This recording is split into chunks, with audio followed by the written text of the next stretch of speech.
Hello दोस्तों, जय मसीह की। मेरा नाम है विनीश मसीह। ब्यूटीफुल बाइबल स्टोरीज में आप सभी का स्वागत है। प्रियो, आज की वीडियो में हम लोग उपवास से संबंधित एक ऐसे विषय को देखेंगे जो हमारे लिए महत्वपूर्ण साबित होने वाली है।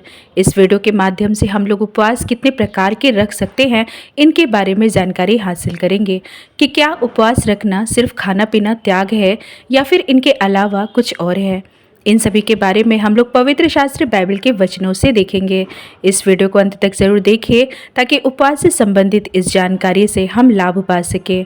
यदि अभी तक आपने हमारे इस चैनल को सब्सक्राइब नहीं किया है तो सब्सक्राइब कर दीजिए और बेल आइकन को भी दबा दीजिए, जिससे आने वाली वीडियो की नोटिफिकेशन आपको जल्द मिलने पाए। तो आइए वीडियो स्टार्ट करते हैं।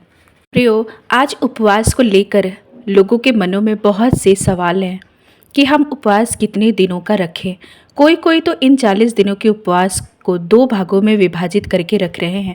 जैसे कि जिस दिन से उपवास का 40 दिन गिना जाता है, उसी दिन के पहले दिन से 1 सप्ताह और गुड फ्राइडे आने के पहले का 1 सप्ताह वे उपवास रख रहे हैं। मतलब उपवास के दिन से शुरुआती 1 सप्ताह रख रहे हैं और आखिरी सप्ताह में रख रहे हैं।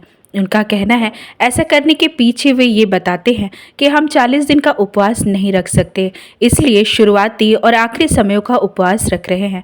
प्रियो, क्या ये सही है? ऐसा करने के लिए आपको किसने कहा? यदि आप 40 दिन का उपवास नहीं रख सकते तो कोई बात नहीं, प्रार्थना करिए और परमेश्वर की अगुवाई में चलिए।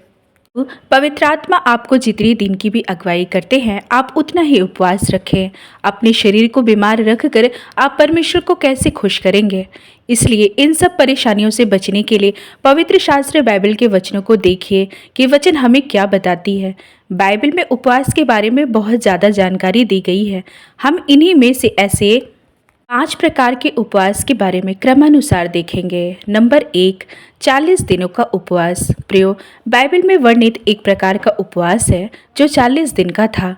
इसे मूसा, एलियाह और यीशु ने रखा था। मूसा जब परमेश्वर से 10 आज्ञाओं को सीनै पहाड़ पर लेने गया, तब वह 40 दिन के उपवास में थे। उसके बाद हारून समेत इजरायलियों के द्वारा सोने का बछड़ा बनाने और उनको दंडवत करने के पाप से पश्चाताप के कारण मूसा दूसरी बार 40 दिन और रात उपवास रहा, ताकि परमेश्वर इन सबको नष्ट ना करे।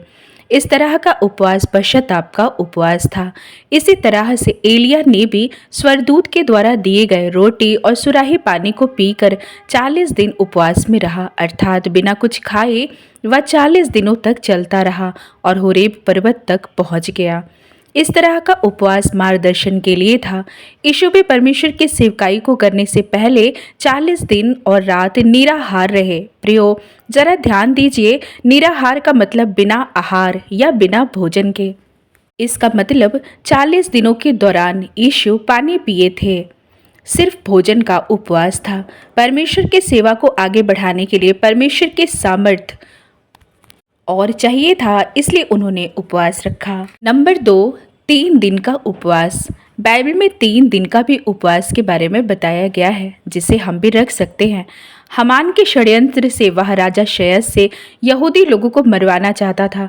जब ये बात रानी एस्तर को पता चली तो उसने समस्त यहूदियों को 3 दिन का उपवास ठहराई और स्वयं भी उपवास में बनी रही। इस दौरान रानी ने और समस्त यहूदियों ने 3 दिन तक कुछ भी नहीं खाया था और ना ही पिया था।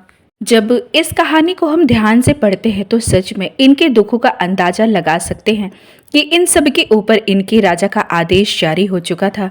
राजा का मुहर लगाकर इन्हें मार डालने का आदेश जारी हो चुका था। क्या बीती होगी इन सब के दिलों और दिमाग पर। तभी तो इन लोगों ने रानी समेत खाना पीना सब छोड़ दिया था और उपवास में रहकर परमेश्वर से अपनी जान बचाने की दुहाई दे रहे थे। प्रियो, परमेश्वर ने एक अद्भुत तरीके से राजा के मन से बात किए और अंत में सब कुछ ठीक हुआ। षड्यंत्र रचने वाला हामान ही मारा गया। हमने यहाँ पर उपवास की ताकत को देखा, जिसे परमेश्वर ने पूरा किया। असंभव काम भी संभव हो गया। नंबर 3, 3 सप्ताह या 21 दिन का उपवास। प्रियो, 21 दिन का उपवास बाइबल में दानियल भविष्यद्वक्ता ने रखा था। दानियल 10, 2 और 3 में, उन दिनों मैं दानियल 3 सप्ताह तक शोक करता रहा। उन 3 सप्ताहों के पूरे होने तक मैंने ना तो स्वादिष्ट भोजन किया और ना मांस या दाख मधु अपने मुंह में रखा और ना अपनी देह में कुछ तेल लगाया। 3 सप्ताह या 21 दिनों के उपवास के दौरान दानियल पूरी तरह से भूखा नहीं था, बल्कि वो इन उपवास के दौरान स्वादिष्ट भोजन और मांस, दाख मधु वगैरह से परहेज किया। सिर्फ साग पात अर्थात हरी सब्जियां या पत्तेदार साग वगैरह लिया था। इस दौरान वह तेल नहीं लगाया था। इस प्रकार से उपवास करने का उद्देश्य दानियल एक भयंकर शोक में पड़ा था। इस दौरान वह बिल्कुल नम्र बन गया था, क्योंकि लिखा है दानियल 10:12 में, फिर उसने मुझसे कहा, हे दानियल, मत डर, क्योंकि पहले ही दिन को जब तूने समझने बूझने के लिए मन लगाया और अपने परमेश्वर के सामने अपने को दीन किया, उसी दिन तेरे वचन सुने गए और मैं तेरे वचनों के कारण आ गया हूँ। दानियल परमेश्वर के द्वारा दिखाए गए दर्शन के प्रति व्याकुल था। उसने इस तरह का उपवास इसलिए रखा कि उसे समझ सके।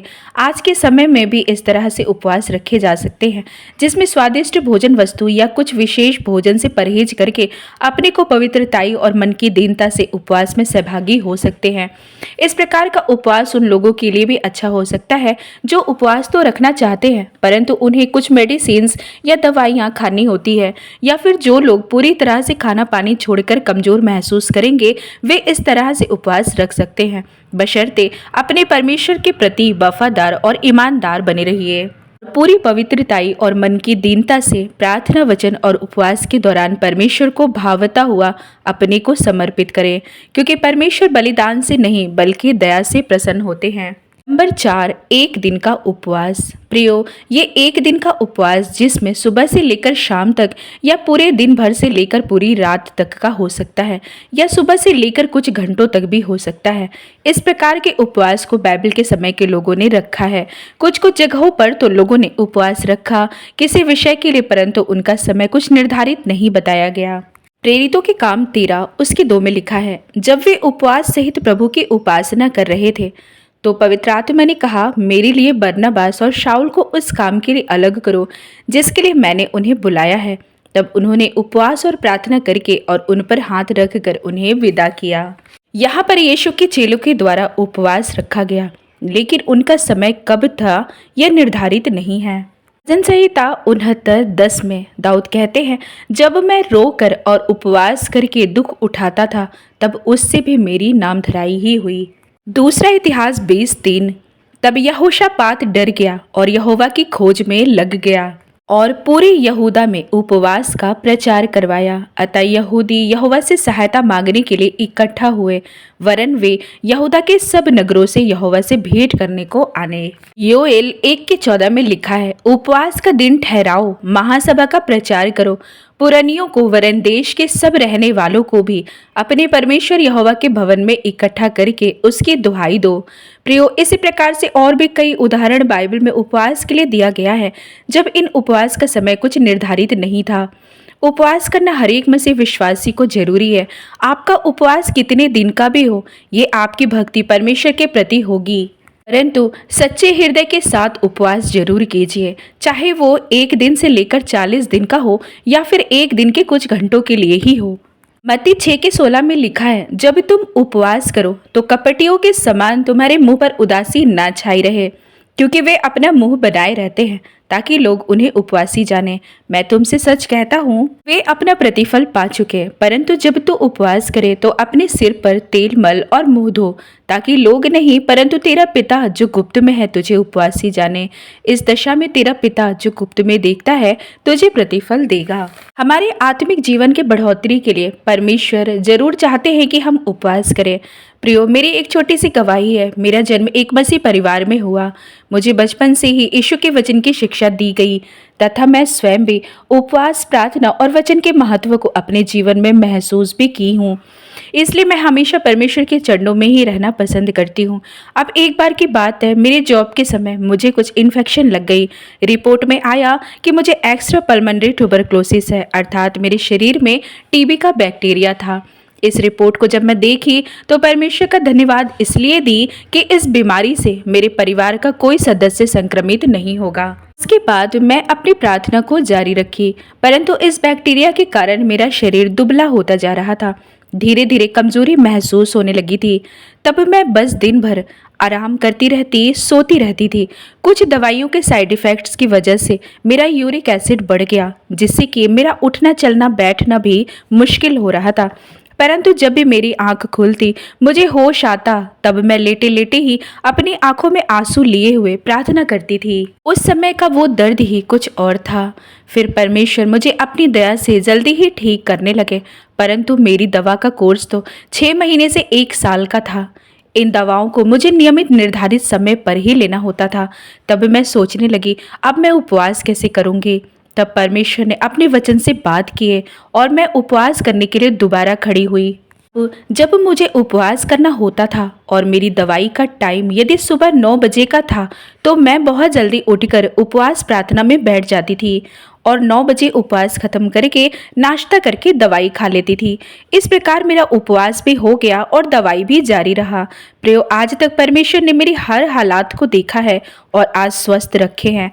बाइबल बताती है रोमियो 8 उसके 35 में, कौन हमको मसीह के प्रेम से अलग करेगा? क्या क्लेश या संकट या उपद्रव या अकाल या नंगाई या जोखिम या तलवार? जैसा लिखा है, तेरे लिए हम दिन भर घात किए जाते हैं, हम वध होने वाली भेड़ों के समान गिने गए हैं। परंतु इन सब बातों में हम उसके द्वारा जिसने हमसे प्रेम किया है जैवन से भी बढ़कर हैं। क्योंकि मैं निश्चय जानता हूँ कि न मृत्यु, न जीवन, न स्वर्गदूत, न प्रधानताएं, न वर्तमान, न भविष्य, न सामर्थ्य, न ऊंचाई, न गहराई और न कोई और सृष्टि हमें परमेश्वर के प्रेम से जो हमारे प्रभु मसीह यीशु में है अलग कर सकेगी। प्रियो, अब आशा करती हूँ कि ये वीडियो आपको पसंद आई होगी। अब इस वीडियो को मैं यहीं पर समाप्त करती हूँ। अब मैं मिलती हूँ आपसे अपनी अगली वीडियो में। आप सभी भाई बहनों को प्रभु यीशु मसीह के नाम में जय मसीह की।